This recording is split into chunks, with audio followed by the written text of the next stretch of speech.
Hi guys, Mr. Hill here with your history lesson for today. So we've been looking at the movement of the Angles, the Saxons and the Jutes from various European areas to come and settle in Britain and to start shaping how our countries turned out. So the names of places and what else has gone on. So today's focus, we're going to look at being able to plan a Saxon settlement considering the needs of the community. So after the Romans had left Britain, the Anglo-Saxons invaded.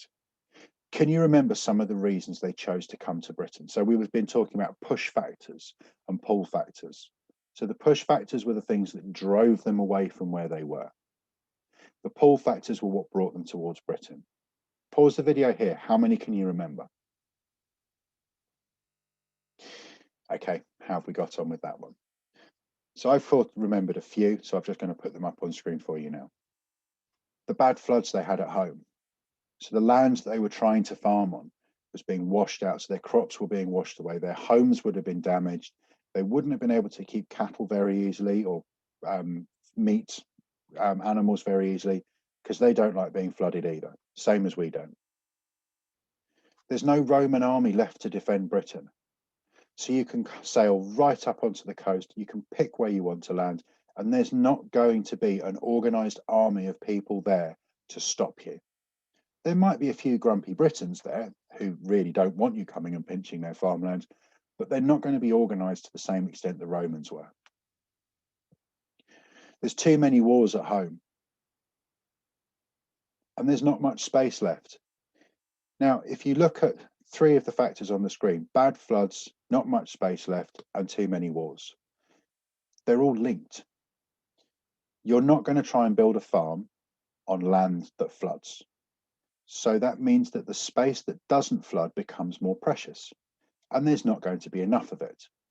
And in the Anglo-Saxon times, if you wanted something, you pick up a sword or a spear and you go and fight for it. This would be the wars. So these three factors combine together to create quite a big problem if you're an Anglo, or a Saxon, or a Jute. There's good farmland in Britain. So I can get rid of three of the problems in my life. I can get away from the floods. I can find plenty of space in order to have my farm, and I don't have to fight wars to keep the land that I've got. So I can get rid of a lot of the worry in my life. Also, the kings in Britain will pay money to the warriors who come to help them. So if I'm a better warrior than I am a farmer, I can go and see the kings of Britain. Now, remember, we've talked about before how Britain was at one point split into lots of different kingdoms where there were 4 kings of England. And they were always fighting and arguing amongst each other. So they always needed an army. They always needed strong warriors who could come over and fight for them. So if you're a warrior, new challenge, you've got a lovely new area to live in, and there's a lot more to be had. So 3 tribes of Europeans left their homes and headed across the North Sea to Britain. We know who they are. These were the Jutes, the Saxons, and the Angles. If you were moving to a new home in a new country, what would you take with you? Pause the video here and write a list. And once you've finished your list, press play to carry on. Okay, how have we got on? I'm sure you have got loads of things on your list. You've probably thought of every last little thing you would need to do if you're going to take your life from here and move to another country. Now, put yourselves in the shoes of the Angles and the Saxons and the Jutes. They were traveling in boats. They couldn't carry all of these things. So when they arrived, they probably need to fight the Britons in order to get the land and be able to stop and settle. With this in mind, what would you bring now? Pause the video here, write yourself a new list. What would you bring with you? And when you're ready, press play.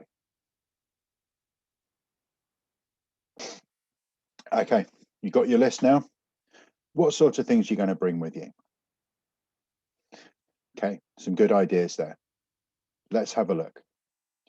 So you'd have enough food and water to get across the sea and for the first day or two on land before you could find a source of water and find something to eat. The main thing they're going to be taking will be weapons and tools. So tools like axes and knives would be used for building, cutting down wood for the fire, cutting down wood to build your home from, farming and hunting. But they can also be used as weapons. More traditional weapons would have included swords and shields. So you quite often see the images, as we saw at the beginning of this, where you have the voyagers across the sea with the shields hung over the side to keep them safe. The Vikings are famous for their use of axes in battle. So there's lots of things. So these tools that they bring over with them, they are also going to use them in battle. So although not all of these features are available in Britain, many of them are. Imagine being the leader of your tribe. You have to decide somewhere to build your settlement. Where would you want to build and why? Pause the video here. Have a look over all the different areas that are there. Which one do you think would be the best for your tribe to settle on? Okay. What did we come up with? You could have settled on the island. Really easy to defend from attack because you can see all around you. You can see someone coming in a boat. You can see they're going to come in a straight line. You know they're going to land at this point. You can set your defense up on that point and you can drive them away. So you can keep yourself quite safe, similar to how the castles worked in medieval times. You could have a valley, be protected from the bad weather. Forest. We said we would be bringing axes and tools across to cut down the forests for your firewood to build your homes. So you've got a supply of wood there in order to build your new life. Near the river, it means you're able to travel. You can sail a ship along the river. You can go and find other tribes to trade with. You might have lots of wheat and not very much meat. There might be a tribe down the river that's got the opposite problem. They've got too much meat and not enough wheat to make bread. So you could go and trade what you've got a surplus of, we've got too much of. That would be useful.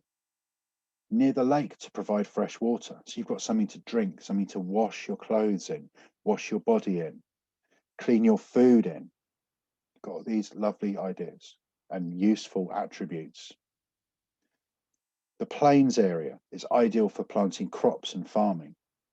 So you'll be able to have your farm set up, good land to grow your crops on, free from flooding because you're not going to be too close to the water. Flat area as well, so you can see your farmland, you can see where your animals are, you can see your crops. So where would you choose? Right, keep that thought in your head. I'm going to move on and show you the task for today. We know that 3 tribes landed in Kent, East Anglia, Northumbria, and Mercia. But where should they have built their villages? So as the leader of your tribe, you're going to write a speech. You need to tell your tribe to go out and look for a place to build. Explain to them what they should look for in the perfect location and why.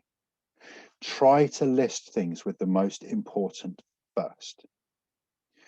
So you might want to go back to the previous part of this video where we were looking at the different areas. Refresh your mind. What was it you wanted? To give you an idea of what we are doing. For an example, my friends, we stand on these strange new lands with our future in our own hands. We must seek a space where our families can thrive with food in our bellies, a place where they can be safe. I ask you to go and seek such a place with, and that's where you're coming. That's where it'll be. What are you looking for in this place that you want for your tribe to settle in? So that's your task. I look forward to seeing this uploaded on Tapestry. If you have the time and your parents are able to help you, maybe record you reading your speech as well. I'd be really interested to see what that looks like for you guys as well. Okay, take care, everybody. Stay safe, and I'll see you again very soon.